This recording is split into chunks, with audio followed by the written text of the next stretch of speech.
Welcome to Introducing Adobe InDesign with creativelab. My name is Scott Russell and I'll be giving you an overview of how the application works and introducing you to some tools and techniques to give you some familiarization with how to use the application. InDesign is the industry standard page layout and design application, and it's used to create everything from annual reports to newspapers, magazines, books, and also a lot of other kinds of materials, including ebooks, interactive books, apps, and also some kinds of web content. When you first open InDesign, you'll be presented with this view, which is known as the Start Workspace. And this is the home page, if you like, that you'll come back to again and again to view your documents and to create or open new ones. The Start Workspace has a number of useful menu items that we can use to access different aspects of the application. In the top left here, we can see the Recent option is highlighted, and that displays any documents that I've recently been working with. And here you can see a preview of the title screen of this video. And as you start to use InDesign, you'll see previews of all the documents you've been working on recently in here. And this view can be changed from the grid view, which is what we're looking at just now, to the name view. Moving down the list, there's a presets option, and in here you can see presets for different kinds of standard documents, going from A4 down to letter, this is US letter, and then moving further down here to more exotic documents for different kinds of screens and different kinds of mobile devices. And finally at the bottom here we have two buttons, New, which creates a new document, and Open, which allows us to open an existing one. At the bottom of this panel there's also a couple of graphics that you might want to have a look at. On the left hand side there is a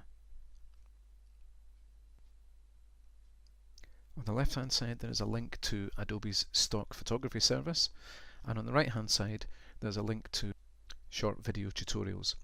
And if you want to follow this up, you can click on the Show All text over here, and you can see a grid with some more links which will take you to further self-teach videos and tutorials. I'm just going to return to the first screen by clicking back, and I'll change this back to my recent view. InDesign is available in versions for Windows and also for Macintosh operating systems. In this recording I'm using the Mac version.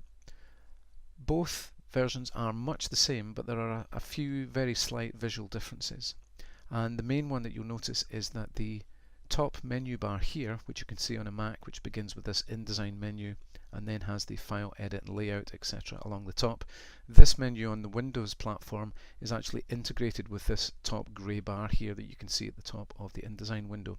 So when you're looking at this on the Windows platform, these two views will be combined. In the Start Workspace you'll notice there are no actual tools and there's no document visible, so there's not very much you can actually do with this workspace. But before we open a document, I want to show you what the application looks like and how the panels function. And we can do that by changing our workspace. If you move over to the top right hand corner here where you can see the word Start, by clicking on this you can see a drop down.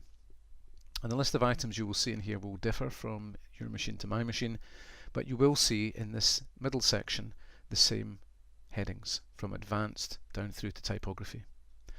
And each of these is a new workspace, and it will provide you with a slightly different view of the application depending on what kind of work you want to do.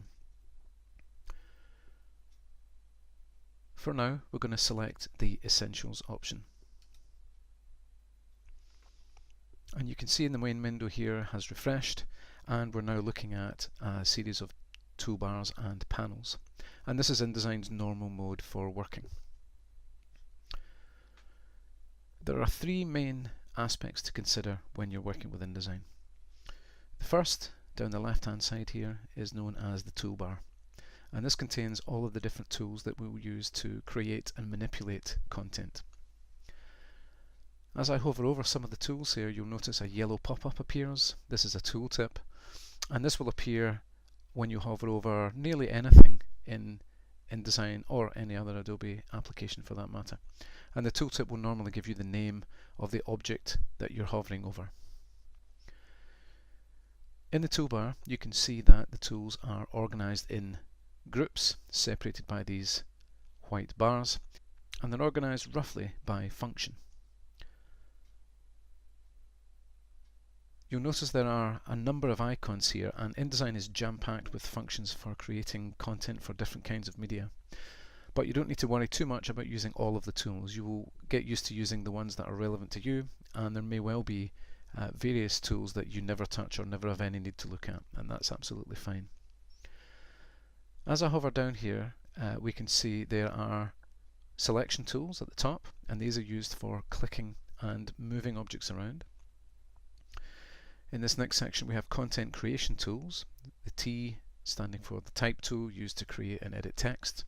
We have some drawing tools for lines and pencils here, and we also have some geometric shape tools. Moving further down, we have tools that are a bit more miscellaneous and harder to explain. The scissors tool is for splitting objects up. We have a notes tool for attaching notes to a document, and we have color themes and color sampler tools. You'll also notice that some of these tools have an additional triangular icon displayed in the bottom right hand corner. And where you see this, this means that you can press your mouse down on top of the tool and you'll see a pop-out menu, as I'm showing here on the rectangle frame tool. And that means you can select from the various other options that are available for that tool. In this case, we can draw different kinds of shapes.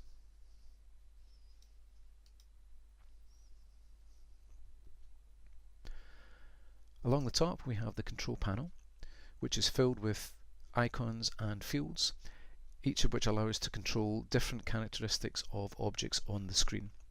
Nothing's being displayed here right now because we don't have a document open, and as soon as we do, we'll be able to see lots of information about elements on our page.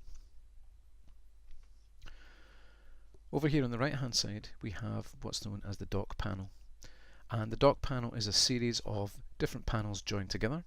And if I click on one at the top here, I'm clicking on the Pages panel, you can see that a panel pops out. And again, when a document is open, we will see information specific to this part of the document. So for example, the Pages panel would show me icons representing all the pages in the document. You'll notice as I click up and down in the dock panel, as I click on one panel, the previous one closes. I can also close them manually by clicking on this double arrow icon here in the top right corner of the panel.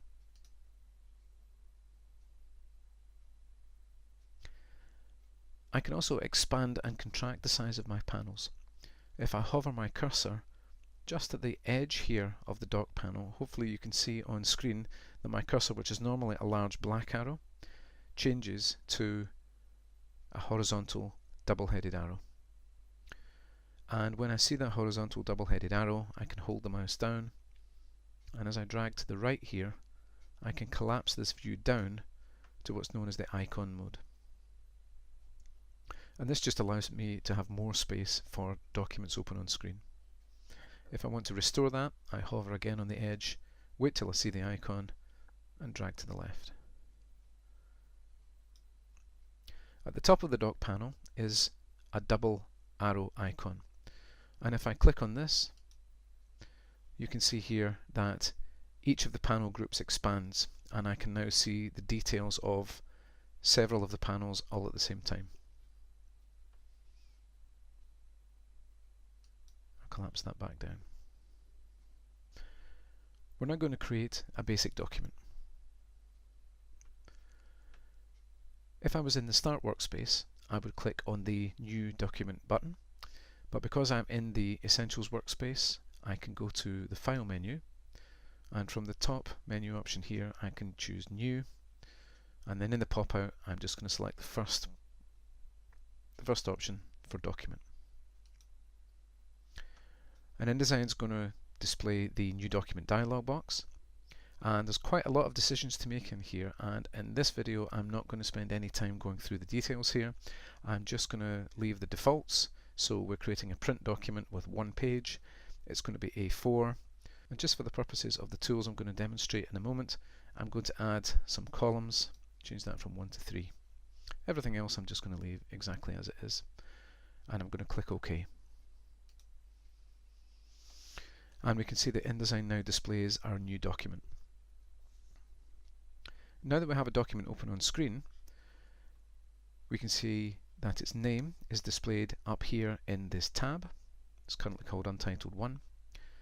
Next to them we also have the current scale of the document, 37%. InDesign has created the document as I requested, so this is A4. Inside the edge of the page there is a line representing the margins, and I also have 3 columns. You can see here that the page is sitting against a grey background, and if I zoom this document out a bit further, you'll see that that grey background extends out on either side of the page by about 2.5 times. There's also a further darker grey area outside that. The lighter grey area is a working area, and this is known as the pasteboard, and you can use this as the virtual equivalent of your desktop. And it's possible to draw elements on your InDesign page and also to draw them here on the pasteboard. So you can choose to have elements lying here, and you can experiment with putting them on the page and taking them off the page. So this lighter grey area out here is a working space that you're allowed to use. The darker grey area, if you ever see that, is not a working area and you can't put anything out here.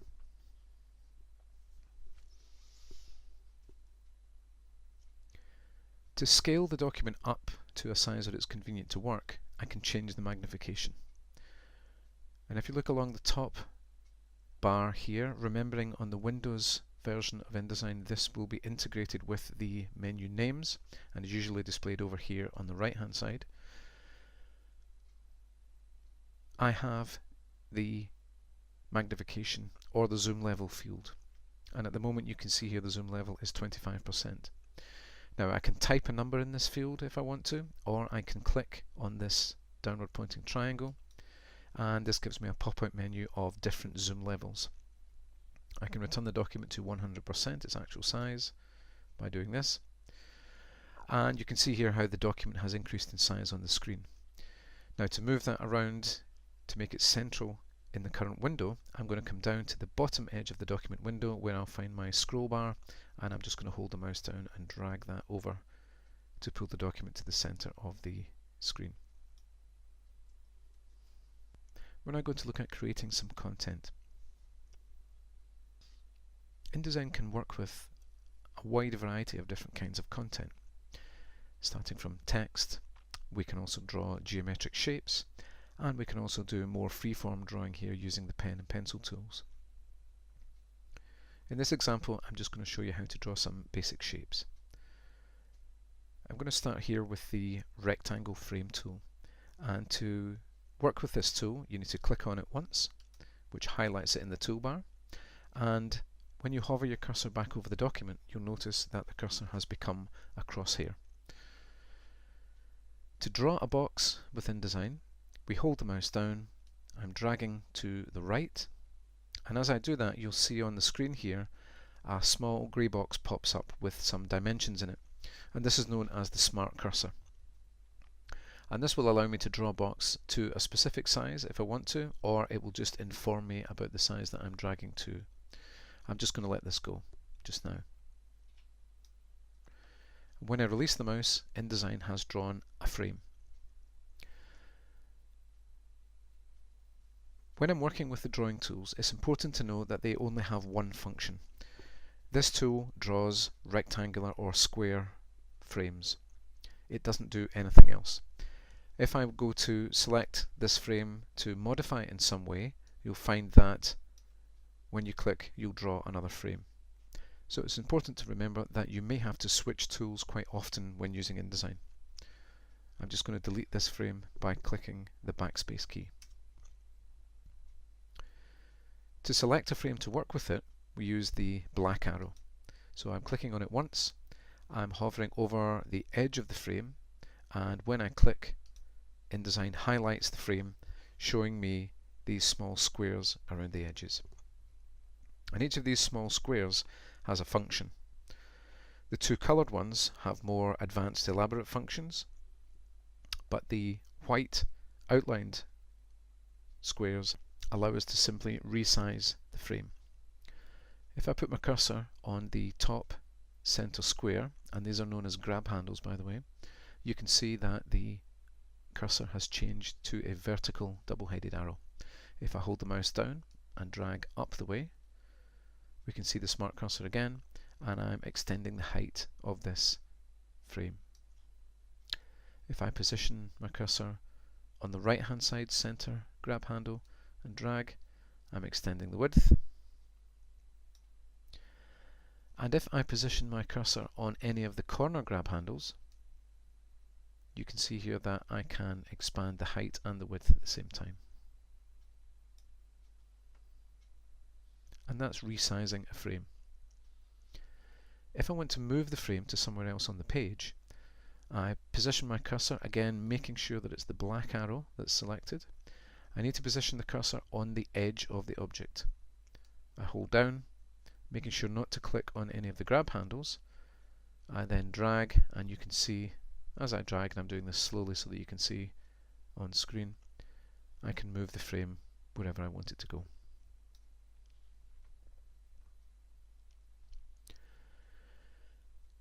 When working with frames, it's important to pay attention to where the cursor is and what icon it's showing. And that's because it is possible to create unintended outcomes if you're not paying attention. And by that I mean, if I hover my cursor here outside the corner of this frame, you'll notice on screen that my cursor is changing here to a curved arrow. And where you see a curved arrow like this in InDesign, it means that by holding the mouse down and dragging, you're going to rotate the object, and you can see how I'm rotating this frame round its center.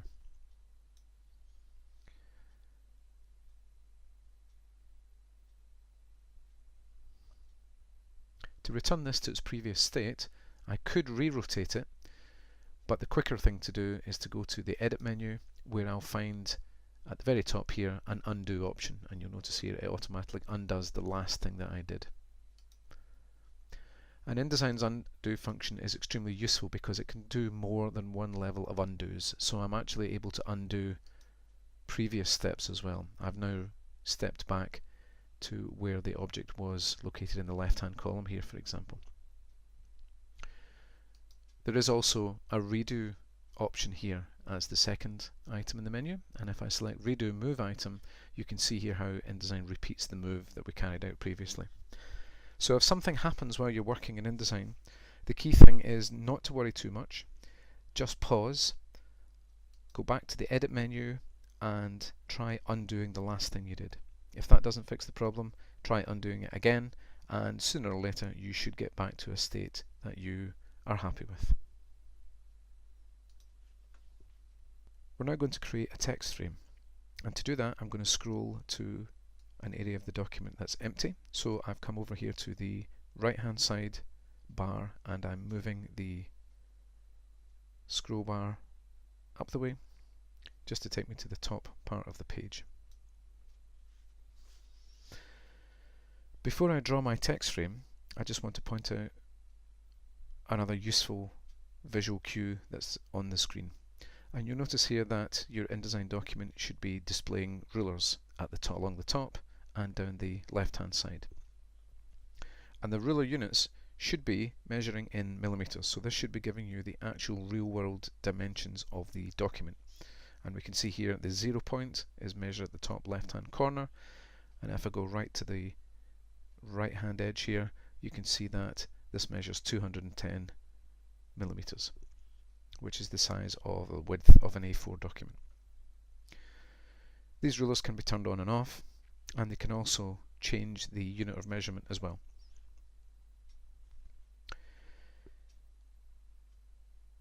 To create text, I need to draw a text frame, and to do that I'm going to use the Type tool.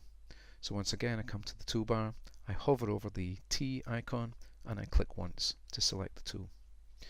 And as I do that, you should notice here that the control panel up the top has now changed. It's not showing the same fields and icons that it was before, and that's because the control panel is sensitive to the tool that is selected. And this has now become the type control panel, and we can see here it is displaying things like typeface names, styles, we have typeface sizes, and as we move over we have lots and lots of other different typeface characteristics.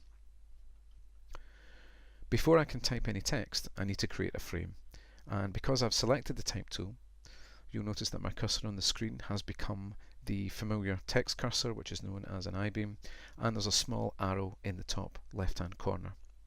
And the arrow is the visual reference point that you use when you're drawing a text frame. I'm going to draw a text frame starting from the corner of the margin here on the left, inside the edge of the page. I'm holding down the mouse, as I did with the previous frame, and once again, as I drag, you'll see the smart cursor and InDesign telling me what the current dimensions of the frame is. Now in this case, I'm going to draw the frame across the width of all three columns, and I'm going to make it go right to the edge of the other margin.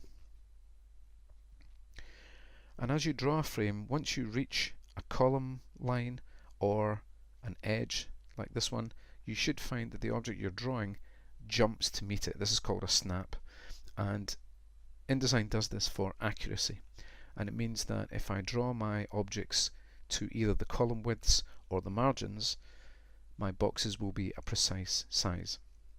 So I'm just going to come to the edge of the column here, the edge of the margin, and let go. And as soon as I release the cursor, you can see over here in the left hand top corner of this text frame we now have a flashing cursor. We can now type. I'm just going to type the word heading. And as we type, you can see that InDesign has used a typeface, in this case Minion Pro. It's used the regular version, the regular style, and it's made the size 12 points. If I want to change the appearance of this text, I need to select it. And selecting is done by using the type tool once again, and I can put my cursor on top of the word, hold down the mouse and drag.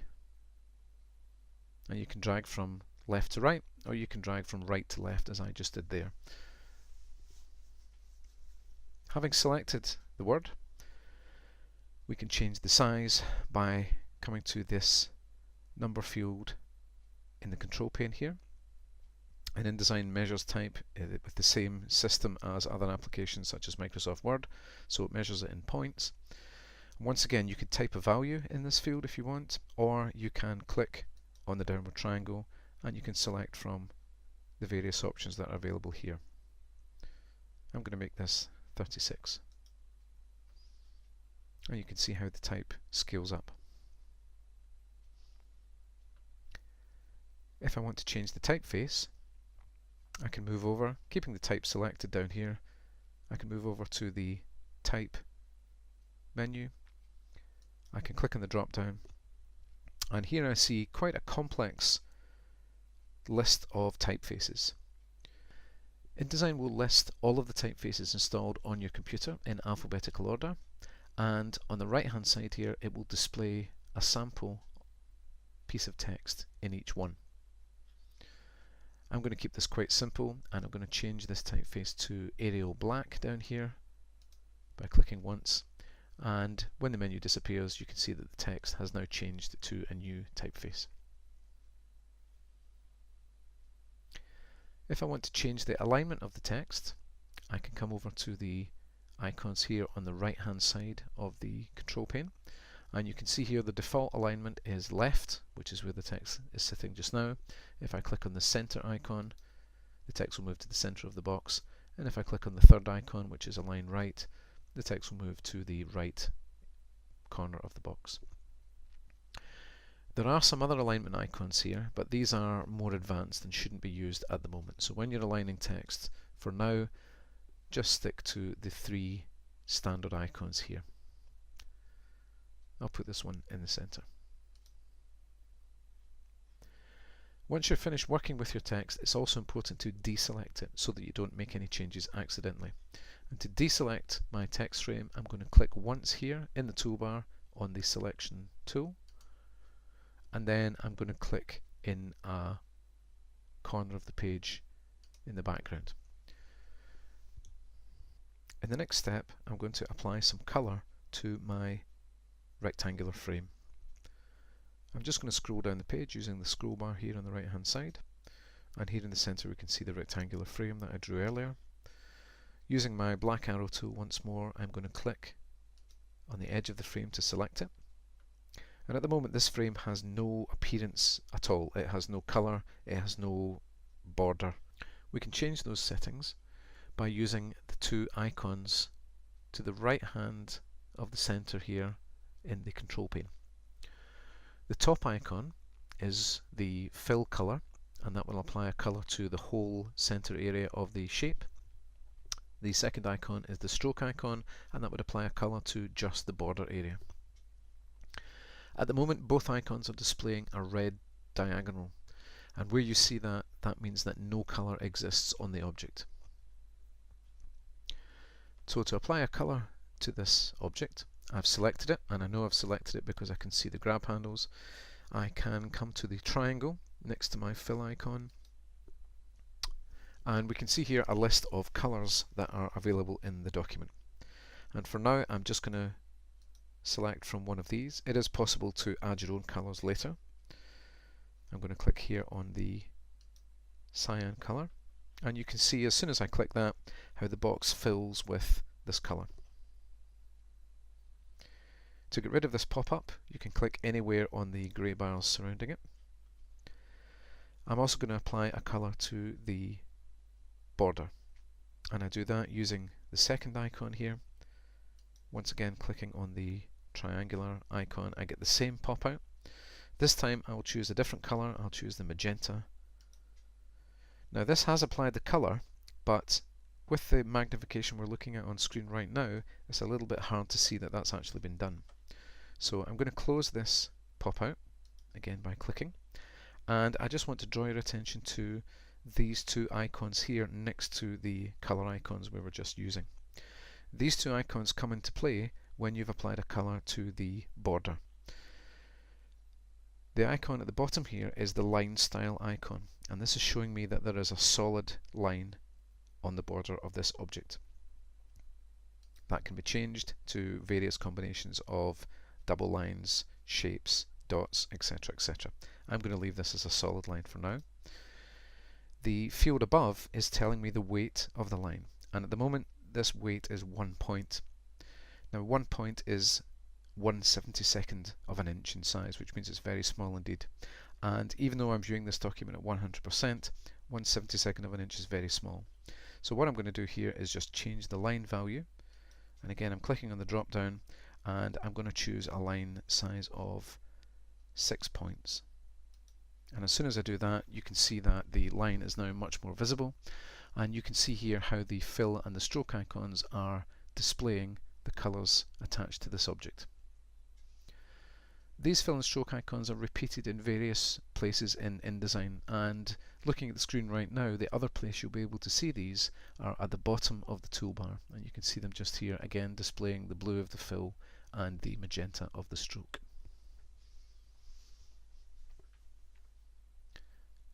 Once again, I'm going to finish working with this object by deselecting, so clicking somewhere in the white space.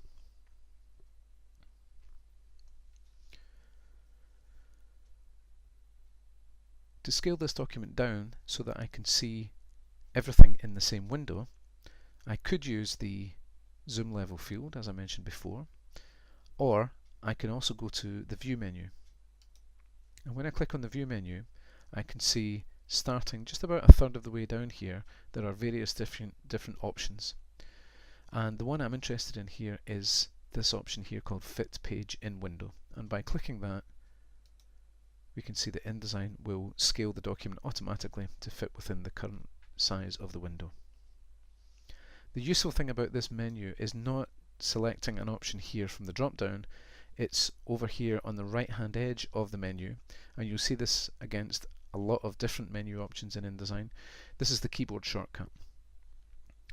At the moment this is the Mac keyboard shortcut, which is displaying the Command key and the character 0. On Windows this character will be the Control key, and what that means is you can change the scale of the document just by using the keyboard, and you can practice by hitting Control and 0 at the same time. That will have the same effect. The final thing we should do with a document that we've been working on is to save it. And you can see here in the Name tab that my document is still called Untitled. And so I should save this and give it a name. And I can do that by going to the File menu once again. And just down here we have the option for Save. And again, the keyboard shortcut here on a Mac is Command S, on Windows would be Control S. And once I select that, InDesign will display this pop-up, and I can give my document a name. I'll call this Test. Just check in the window down below where you're saving this to. Mine is going onto my desktop, and then I'll click the Save button at the bottom here. And I know the document is saved because in the Name tab it's now displaying the word or the name that I just created.